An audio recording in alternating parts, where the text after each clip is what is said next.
¿Qué tal? Sean todos bienvenidos al curso de física. Mi nombre es José Taboada y el día de hoy vamos a trabajar todo lo referente al tema de análisis vectorial. Muy bien, cabe recordar que ya en la clase anterior hemos hablado ya un poquito acerca de lo que era descomposición de vectores, así que vamos a tratar de acelerar un poquito las cosas en esta ocasión. Cabe recordar, muchachos, en cuanto a magnitudes vectoriales, acuérdate que las magnitudes se dividen en dos, magnitudes escalares y las magnitudes vectoriales. ¿Quiénes eran magnitudes escalares? El tiempo, por ejemplo, la temperatura y la masa. ¿Qué tenían como característica principal esas tres magnitudes? Tiempo, temperatura y masa. La característica principal de estas tres es que no requieren una dirección para que estén correctamente definidas. Por ejemplo, si yo hablo de tiempo, la clase de matemática dura 2 horas. Yo no puedo decir dura 2 horas a la derecha o dura 2 horas hacia el norte. No tendría sentido. No requiere una dirección. Lo mismo pasa con la temperatura. En Lima se siente, hay una sensación, una temperatura de, por ejemplo, 30 grados Celsius. Tú no dices, hay una temperatura de 30 grados Celsius hacia el oeste o hacia abajo. No requiere una dirección para que esté correctamente definida, ¿no? En cambio, las magnitudes vectoriales sí requieren una dirección para estar correctamente definidas.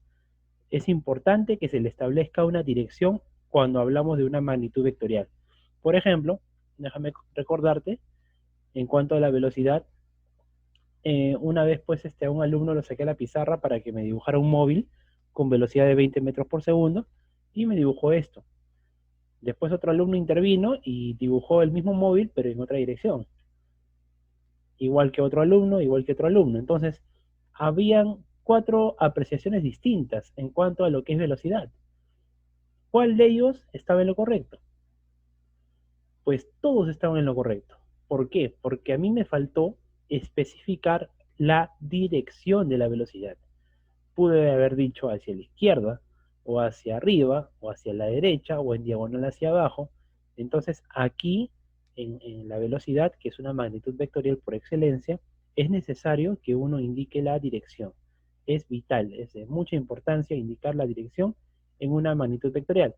Por ejemplo, la aceleración también es una magnitud vectorial. Pero te voy a comparar este caso en el cual tenemos un móvil con una velocidad, por ejemplo, de 12 metros por segundo y una aceleración en la misma dirección que la velocidad, de 3 metros por segundo al cuadrado. Recuerda que la aceleración modifica a la velocidad. Si yo analizo el movimiento de este cuerpo segundo a segundo, voy a tener lo siguiente. Pasa un segundo, velocidad 15 metros por segundo. Pasa un segundo más, velocidad 18 metros por segundo. Pasa un segundo más, velocidad 21 metros por segundo. El móvil está incrementando su velocidad de 3 en 3 gracias a la aceleración. Pero esto ocurre cuando la aceleración y la velocidad tienen la misma dirección. Pero ¿qué pasaría si la velocidad y la aceleración tuvieran direcciones opuestas? 12 metros por segundo su velocidad inicial, luego sería de 9, luego de 6 y finalmente una velocidad de 3 metros por segundo. La velocidad del móvil está disminuyendo en esta ocasión y eso debido a que la dirección que tiene la aceleración se encuentra en contra de la dirección de la velocidad, ¿no? Es por ese motivo que la dirección de una magnitud vectorial como lo es la aceleración influye muchísimo en el análisis del movimiento mecánico. Igual que la fuerza también.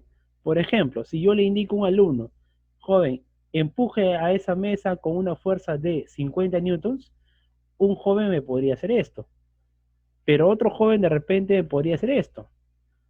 O quizá esto, o quizá esto. ¿Qué es lo que ha faltado especificar? Efectivamente ha faltado especificar la dirección. He ahí la importancia de la dirección cuando uno quiere hablar de una magnitud vectorial. Entonces, esa es la diferencia entre una magnitud escalar y una vectorial. Las escalares, ¿no es cierto? Las magnitudes escalares no requieren dirección para estar correctamente definidas. Las magnitudes vectoriales sí, obligatoriamente, jóvenes, necesitan una dirección para que estén bien definidas. ¿Y quién te da la dirección de una magnitud vectorial? La dirección te la da la flechita, ¿no es cierto? La flechita. Todas estas flechitas que tú ves por acá no están por las puras, te indican la dirección. ¿Y cómo se llama en física una flecha? ¿Qué es en física una flecha? ¿A qué representa? Nos representa a un vector. Justamente el vector es el encargado de representar a una magnitud vectorial, ¿no? De este modo, el vector lo que establece es su dirección. Tenemos por aquí un eje cartesiano, eje X y eje Y. Vamos a graficar un vector. Ahí tenemos que sea un vector V, ¿está bien? Y el vector V va a tener pues dos componentes principales, el módulo y la dirección. Ahora, en cuanto al módulo, ¿qué es el módulo de un vector? En muchas ocasiones lo hemos comentado y te hago recordar que el módulo es el valor numérico del vector, el tamaño que tiene el vector, su medida, su dimensión. Ese es el módulo. Cuando yo hable de módulo, no me refiero a otra cosa más que a la dimensión del vector, su tamaño. Ahora, quiero también que te fijes bien por acá. No es lo mismo colocar la V con una flecha en la parte superior que la V sin la flecha en la parte superior. La V con la flecha superior indica o representa al vector propiamente dicho. Se lee vector V. Pero si yo no le pongo flechita, lo que simboliza V sin flechita, significa módulo del vector. Es decir, esta V que tú ves por acá y que no tiene flecha, representa el tamaño del vector. Esa es una de las componentes del vector. La otra componente es la dirección del vector. Y la dirección del vector, como acá tú puedes apreciar, la establece el ángulo θ. ¿Quién es el ángulo θ? El ángulo que se está formando entre el eje X positivo y el vector de amarillo que tú puedes ver por acá, ¿no? El semieje X positivo y el vector de amarillo que tú ves por acá, ellos te forman el ángulo θ. Profesor, ¿cómo es eso que el θ es la dirección del vector? Ya, antes de entrar a hablar de la dirección del vector, déjame recordarte por última vez que en cuanto a módulo, ya podemos mencionar aquí a la velocidad, que es una magnitud vectorial. La velocidad, por ejemplo, en este caso, en este ejemplito, tiene un módulo de 20 metros por segundo. Su valor numérico, ¿te das cuenta? 20 metros por segundo viene a ser el módulo de la velocidad, ¿ya? Pero la dirección, ¿quién te la va a dar? La flecha que tenemos por acá de color púrpura, ¿no? O color morado. Entonces, una magnitud vectorial siempre tiene dos componentes. El módulo, que es el valor numérico, y la dirección, que viene a estar representada por el vector. Ahora sí, permíteme explicarte por qué θ está relacionado con la dirección del vector. Para lo cual, te voy a poner acá 4 situaciones con ángulos diferentes. 30 grados, 90 grados, 180 grados, 10 grados. Yo te aseguro que en efecto el ángulo determina la dirección del vector. Fíjate bien, si el ángulo mide 30 grados, el vector se va a ver así. Pero si el ángulo mide 90 grados, el vector se va a ver así. Y si el vector midiera 180 grados, el vector se vería de esta manera. Y si mide 10, bueno, se va a ver así. ¿Te das cuenta? Entonces, ¿qué es lo que está pasando con esta flecha de naranja? ¿Está cambiando de qué?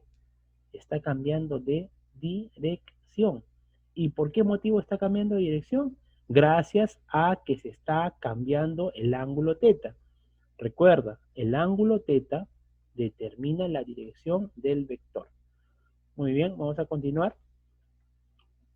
Hablemos ahora de vector resultante. El vector resultante es un vector que representa a un conjunto de otros vectores. El vector resultante puede representar de repente a 2 vectores, o a 3 vectores, o a 4 vectores. Eso tenlo presente.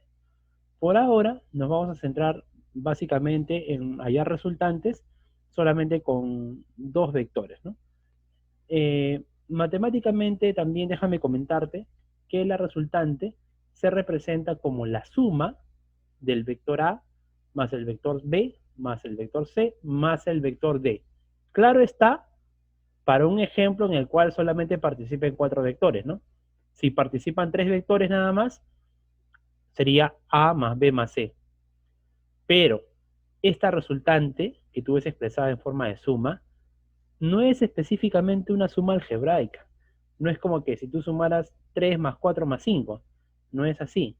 Simplemente esta ecuación que tú ves por acá, lo que te quiere decir es que la resultante es igual a, digamos, no lo tomes como más, tómalo como que la unión de A, de B, de C y de D. Es decir, estos 4 vectores en su conjunto pueden ser representados por el vector resultante. ¿Está bien? El vector resultante los representa a esos 4 vectores. Ahora, déjame explicarte eso con un ejemplito. Tengamos por acá una mesa. Vamos a ejercer, por ejemplo, una fuerza de 180 newtons. Imagínate que esta persona empuja la mesa con 180 newtons. Mira la dirección, ¿eh? Ahora dime, ¿qué pasaría si una segunda persona le aplica una fuerza de 100 newtons? ¿Hacia dónde crees que se movería la mesa? ¿En esta dirección de púrpura? ¿En la dirección de celeste? ¿O de repente en una diagonal, que sería una combinación de ambas? ¿En qué dirección crees tú que se movería la mesa? Ahora, ¿qué pasaría si adicionalmente a esas dos personas le agregamos una persona más que le aplique una fuerza hacia arriba a la mesa de 200 newtons? ¿Hacia dónde se movería ahora la mesa? Y si le aplicamos una fuerza hacia abajo de 30 newtons, ¿qué pasará con la mesa? ¿Hacia dónde se va a dirigir? Ah, muy bien. Entonces, justamente en el capítulo de análisis vectorial, cuando trabajemos con vectores a profundidad, en lo sucesivo, vamos a aprender que la resultante o hallar la resultante de un conjunto de vectores es muy importante porque esa resultante te va a dar la dirección de todos esos vectores. Es decir, tú sabes que la mesa hacia algún lugar se va a desplazar. ¿Está bien? Pero cuando tú sepas hallar la resultante de un conjunto de vectores, vas a saber a qué dirección se desplaza esa mesa. Por eso es que es muy importante entender este concepto de vector resultante, ¿no? Aquí yo voy a suponer pues que después de aplicarle todas esas fuerzas, esas 4 fuerzas, la mesa aproximadamente saldría en esta dirección. Esa dirección la determina la resultante, muchachos. ¿Está bien? La mesa se desplazará en la misma dirección que el vector resultante tiene. Muy bien, vamos a proseguir. Resultante de 2 vectores. A ver, rápidamente. El primer caso tú ya lo conoces, vectores paralelos. Tengamos 2 vectores, por ejemplo, A y B. Vamos a poner un ejemplo. 2 vectores. Vector A de módulo 60 y vector B de módulo 40. Como son paralelos y tienen la misma dirección, para hallar la resultante simplemente voy a tener que realizar una suma algebraica. Por lo tanto, 60 más 40 va a resultarme 100. Ojo, repito nuevamente, mira esta fórmula que está por acá. ¿Qué dice? Vector R es igual a vector A más vector B. Esto no representa el hecho de que tú tengas que sumar. No siempre vas a sumar. Simplemente es una forma de representar a la resultante. Mejor, míralo así. La resultante es equivalente a la combinación del vector A y el vector B. ¿Entiendes? Estos dos vectores A y B son representados por un solo vector al cual se le llama vector resultante, ¿no? En vez de poner 60 y 40, puedo colocar un único vector con tamaño de 100. Un segundo caso. Mira, por favor. Es parecido al anterior. La diferencia está en que la dirección de B no es la misma que la anterior. En este caso, como los vectores son paralelos, pero tienen direcciones opuestas, mira, acá la resultante sigue siendo más B, pero no quiere decir que vas a sumar. La resultante no va a salir 100. La resultante va a ser en este caso la diferencia de esos dos valores, ¿no? Porque están en sentidos opuestos. 60 menos 40 sería 20. Ahora, ¿por qué necesariamente apunta hacia arriba este vector resultante? ¿Quién determina la dirección del vector resultante? ¿De qué va a depender? Ah, ya, muy bien. De repente tú te estás diciendo ahorita, profesor, es que este vector 60, el vector A, le gana al vector B. Y efectivamente, tómalo así. Está bien, 60 le gana 40. En palabras más formales, podemos indicar que la dirección de la resultante la va a determinar la dirección del vector que tenga mayor módulo. Te pregunto, ¿cuál de los dos vectores tiene mayor módulo? ¿El vector A o el vector B? ¿Cuál tiene mayor módulo? Y no faltará un alumno que diga de repente, profesor, ¿y qué es módulo? Joven, ya lo hemos comentado. ¿Qué era el módulo? El valor numérico del vector, ¿no? Entonces, este tiene un módulo de 60 y el otro vector B tiene un módulo de 40. El vector A tiene mayor módulo. Entonces, como está apuntando hacia arriba, la dirección de la resultante también va a ser hacia arriba. ¿Está bien? La dirección de la resultante se determina por la dirección del vector que tenga mayor tamaño. Y vamos a ver un tercer caso. Aquí también los vectores son paralelos, pero tienen direcciones opuestas. Por lo tanto, voy a tener que restar, ¿no? 85 menos 55, lo cual te dará como resultado 30 unidades. Y apunta hacia abajo porque entre el vector A y el vector B, el que tiene mayor módulo es el vector B. Y de él va a predominar su dirección. Otra cosa más, fíjate por favor que en los tres casos, te vuelvo a repetir por última vez, R siempre se va a colocar como la suma de los vectores A y B.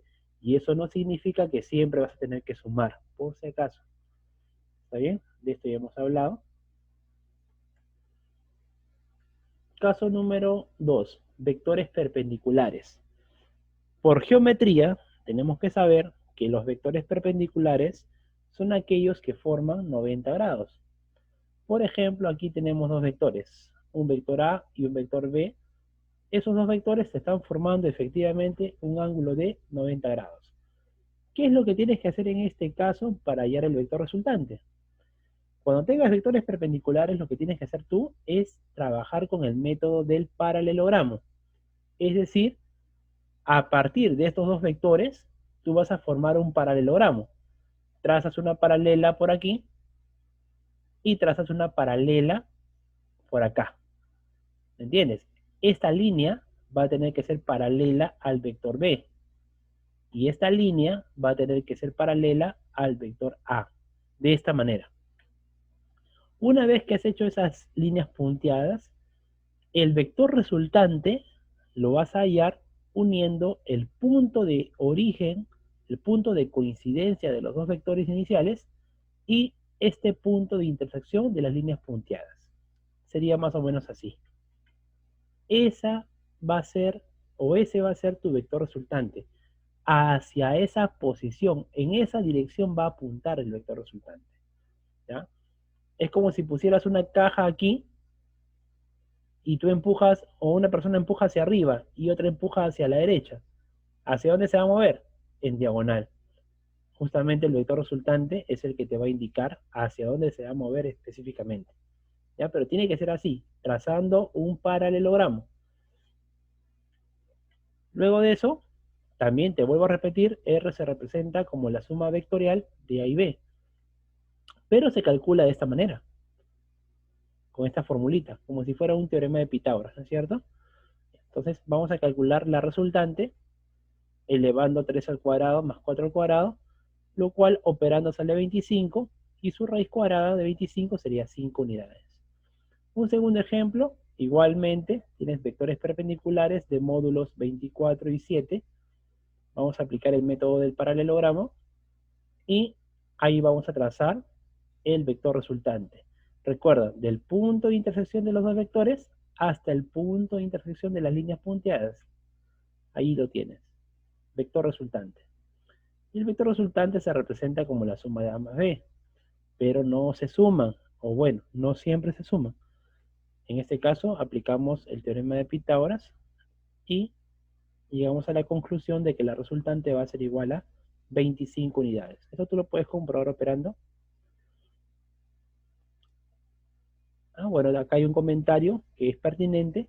Dos vectores son perpendiculares cuando forman un ángulo recto, es decir, un ángulo de 90 grados. Y también ya hemos comentado que la dirección del vector resultante se determina por el método del paralelogramo. No es que, profesor, yo voy a trazar simplemente en diagonal, a donde me venga la gana. No es así, joder. Tienes que formar un paralelogramo y recién ahí trazar la resultante. No te olvides. Caso 3. Con respecto al caso 3, esto es para dos vectores que formen un ángulo distinto a 90 grados. Por ejemplo, así, ¿no? Ahí los vectores están formando un ángulo θ, que no necesariamente va a ser 90 grados. Entonces, ¿cómo hallo la resultante en este caso? Bueno, también voy a aplicar, o debo aplicar el método del paralelogramo. ¿Eso para qué? Para determinar la dirección de la resultante. Ya está bien, ya tengo la dirección. Pero ahora, profesor, ¿qué hago? ¿Aplico Pitágoras para hallar el módulo, el valor de la resultante? No, no vas a aplicar Pitágoras en esta ocasión. Recuerda, Pitágoras solamente se aplica cuando el ángulo es 90. En esta ocasión vas a aplicar esta fórmula. Vamos a tener un ejercicio en la segunda parte del video, pero ya te voy anticipando que la resultante se calcula sacándole la raíz cuadrada al módulo de a al cuadrado más el módulo del otro vector, es decir, b al cuadrado, más 2 por el módulo de a por el módulo de b por el coseno que formen esos dos vectores. Por ejemplo, si el ángulo fuera 60, tú sabes muy bien que el coseno de 60 es equivalente a un medio, ¿no? Y acá reemplazarías un medio. Esa es la idea. Ya vamos a ver un problema, el desarrollo de un problema aplicando esto. ¿Ves? Acá también te están indicando que la dirección del vector resultante está determinada por el método del paralelogramo, no te olvides. Tienes obligatoriamente que hacer el método del paralelogramo para determinar la dirección de la resultante. Estamos trabajando con vectores, muchachos, se les recuerda que es importante la dirección. Una observación, ¿ya? Y esto es importante también para el desarrollo de muchos problemas de los que están en tu libro. Mira, por favor, tienes acá tres situaciones, muy parecidas entre ellas. Pero acá, en el primer gráfico, tenemos dos personas que están empujando la mesa, cada uno con su respectiva fuerza, 7 y 24, pero en el mismo sentido, en la misma dirección. Acá tenemos a esas dos personas, pero empujando la mesa en sentidos contrarios, en sentidos opuestos. Igual, el módulo de A sigue siendo 7 newtons y el módulo de B sigue siendo 24 newtons. Por si acaso esta N se refiere a los newtons, que es la unidad de la fuerza. Ya, por si acaso. Y en esta ocasión tenemos aquí un vector y otro vector que aparentemente van a ser perpendiculares. ¿Cómo se calcula la resultante en cada caso? Bueno, profesor, cuando los vectores son paralelos y apuntan en la misma dirección, simplemente hay que sumar, pues, ¿no? Efectivamente, joven, hay que sumar nada más. 7 más 24, la resultante sería 31. Esto de aquí, resultante máxima, lo vas a ver al final. Al final te vas a dar cuenta por qué te digo que es resultante máxima. Mira por acá, segundo gráfico. Vectores opuestos, ¿cierto? Hay que restar. 24 menos 7, eso nos daría 17. ¿Ya? Y esa va a ser la resultante mínima, ya vas a ver por qué. 7, 24. Como son perpendiculares, fíjate bien, voy a tener que aplicar el método del paralelogramo para poder hallar la dirección y posteriormente calcularlo mediante el teorema de Pitágoras, ¿no? 7 al cuadrado más 24 al cuadrado, operando, eso me va a salir 25 newtons. Mi pregunta es, en cuál de las tres disposiciones, ¿ya? Porque son las mismas fuerzas, pero en cuál de los tres gráficos la resultante salió lo mayor posible. El primero, ¿es cierto? Es por ese motivo que en los problemas mucho se habla de resultante máxima. Y la resultante máxima se establece cuando los vectores apuntan en la misma dirección. ¿Está bien? Y en ese caso, como apuntan en la misma dirección, para poder hallar la resultante, simplemente tengo que sumar sus módulos. Y en cambio, la resultante mínima va a ocurrir cuando los vectores tengan sentidos opuestos. Y voy a tener que restar sus módulos para hallar esa resultante mínima. Si te das cuenta, en esta disposición, las fuerzas o la fuerza resultante tiene un valor de 25, que es mucho mayor que la resultante mínima, pero no tan grande como la resultante máxima. Digamos, es un valor intermedio. Y si tú a esos dos vectores le pones otro ángulo diferente a 90, igual el resultado va a estar entre 17 y 31. Es decir, va a ser un valor intermedio. Siempre la resultante máxima se va a establecer cuando los vectores apunten en la misma dirección. Por lo tanto, se van a sumar. Y la resultante mínima se establece cuando los vectores tienen sentidos opuestos y por lo tanto se van a restar. Muy bien, jóvenes. Eso ha sido todo por hoy. Previamente te voy a comentar que tienes una tarea. Número 1. Vas a terminar de ver el video completo, este presente video. También te recuerdo que en cualquier momento del video y de los videos sucesivos, tú puedes pausar el video, puedes retroceder el video, todo con la intención de que siempre estés repasando, retroalimentando la información. De esa manera vas a aprender de forma más efectiva. Va a haber una segunda parte del video, ¿ya? Va a haber un segundo video, mejor dicho, donde voy a desarrollar ejercicios en la pizarra, ¿ya? De manera fluida, a modo de práctica y a modo de refuerzo. Voy a tomar de repente algunos problemas del libro para que tú puedas tenerlo en cuenta y puedas, digamos, ampliar tu gama de conocimientos sobre el tema. Es importante que durante esta cuarentena pues estés practicando, te mantengas activo. Y justamente en este segundo video, al final del segundo video que vas a ver, te voy a dejar una pequeña tareita, pequeña nada más, con algunos problemitas propuestos para que tú refuerces, ¿no? Y concretes tus conocimientos. Profesor, ¿y esa tarea cuándo se presenta? ¿Volviendo? No, esa tarea la vas a desarrollar en estos días.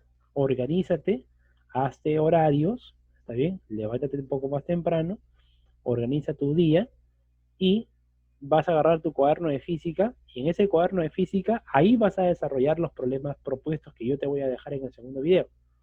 ¿Está bien? En tu cuaderno de física. Una vez que lo desarrolles en tu cuaderno de física, por favor le tomas una foto con el celular de tu papá, de tu mamá o con el tuyo.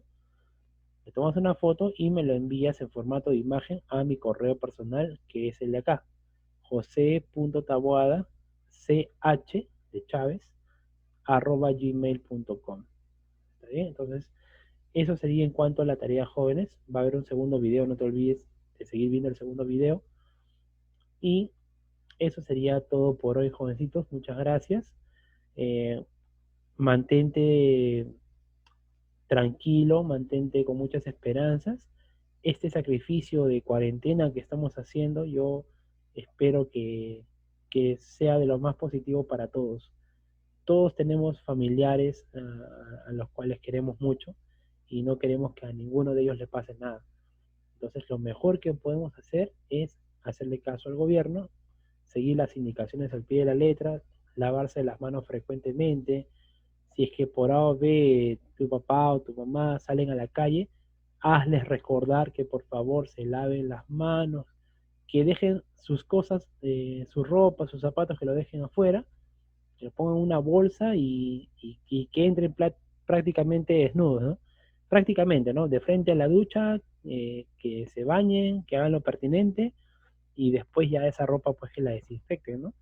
Que la puedes lavar de repente con agua muy caliente, eh, detergente, lejía, no sé, etcétera. Cada familia tiene su forma, pero lo importante es que te mantengas en casa. Por favor, quédate en casa, no estés saliendo, no te olvides de eso. ¿Está bien? Muchísimas gracias, jovencito. Conmigo será hasta el próximo video. Cuídate bastante.